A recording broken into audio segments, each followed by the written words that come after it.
Attorney General, let me ask you this question. Were you consulted by the White House before they deployed National Guard troops to cities in the United States?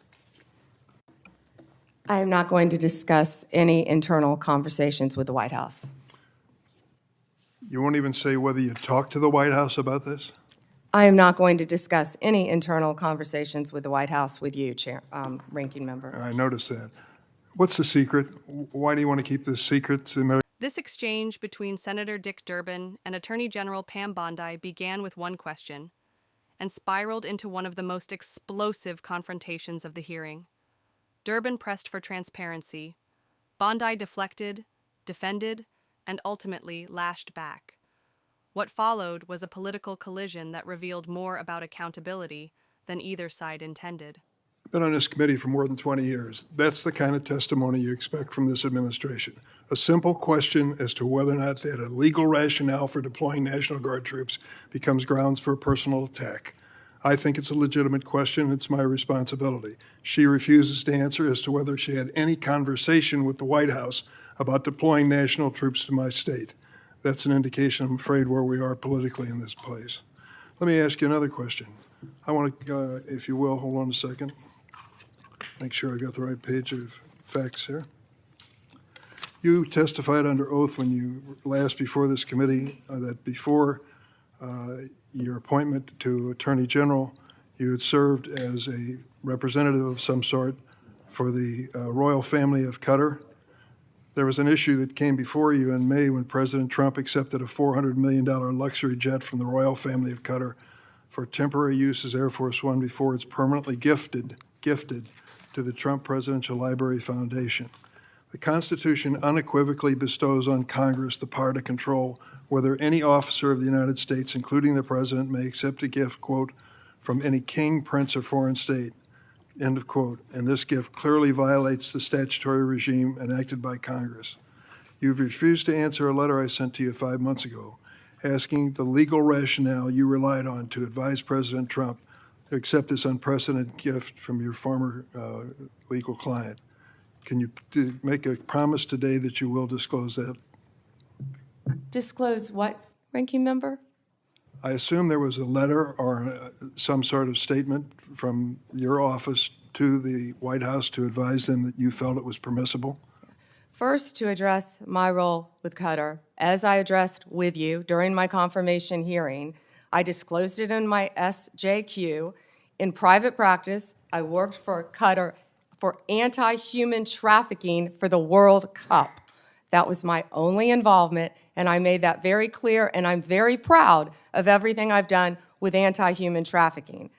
Obviously, in preparing any advice for the President on a jet or anything else, we consult with the Office of Legal Counsel. The confidentiality applies to their input as well. And Chairman, if you would approve and vote to approve, as Chairman Grassley said, excuse me, Ranking Member, as Chairman Grassley said, my employees, we would answer your letters a lot faster, yet you're stalling them at every stop. And to go back to your previous question, your city has a murder rate 5 times higher than New York's. 571 homicides last year. If you were serious about protecting your people, you would be asking this administration for help. You're saying that we're coming into your state and your city. We're there to help make America safe and Illinois safe, whether or not you want to. I believe cutting federal grant programs to law enforcement in my state and across the nation does not make us any safer, and you've done just that. You've supplanted that decision by sending in National Guard troops to California and other places. That is a situation where the governors have not asked for that help. If you truly wanted to do this on a bipartisan basis, you wouldn't defy a governor, you would work with them. I'm prepared to do that. I'm prepared to work with this administration. But cutting these grants to law enforcement does not make us any stronger as a nation or give us the tools we need to reduce crime in Chicago. Now, I'd just like to ask you, when it came to this Qatar situation, did you consult with the ethics office in the Department of Justice before making your decision on this gift of a jet? Chairman, I didn't gift a jet to anyone. My Office of Legal Counsel provides confidential advice to the President, to the White House, period. And you're conflating two issues. Cutting grants, I was very clear about what grants we've cut and what grants we haven't, only 7%. And if you have a grant in Illinois that you think that I've cut that is protecting law enforcement officers or your people, you personally call me and I will work with you to turn that grant back on. I think many of the Democrats here can tell you, I have worked with them to turn grants back on. There's an appeal process.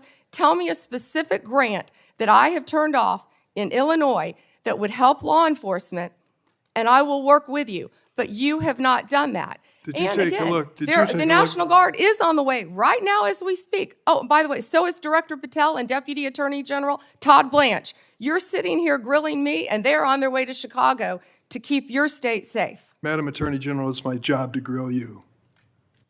Investigation of your agency is part of my responsibility and this committee. You may not like the experience, but others have weathered the storm and answered questions in a respectful manner. Can you tell me What made the battle between Senator Durbin and Pam Bondi so interesting was not just the vitriol, but what it revealed about the status of American administration. Durbin came to this session expecting answers regarding process, law, and ethics, the three pillars of democratic oversight. But each time he demanded facts, Bondi reacted with avoidance, then hostility.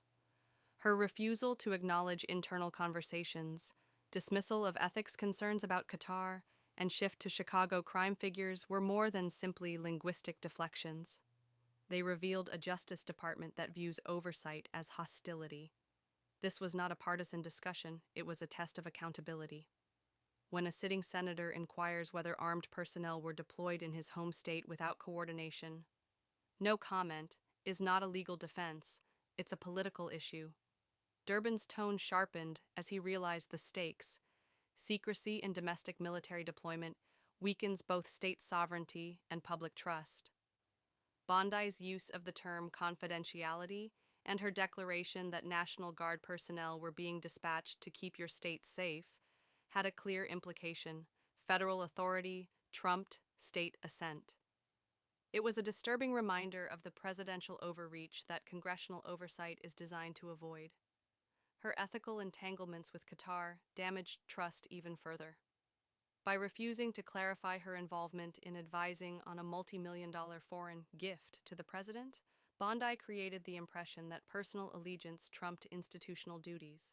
Rather than transparency, viewers were treated to a spectacle of antagonism. Durbin's assertion that "it's my job to grill you" was more than just a statement. It was a reminder of what democracy entails. Public officials, regardless of status, are accountable to the people through their representatives. His calm in the face of Bondi's defensiveness demonstrated the essential distinction between power and accountability. Finally, this was more than just a heated argument.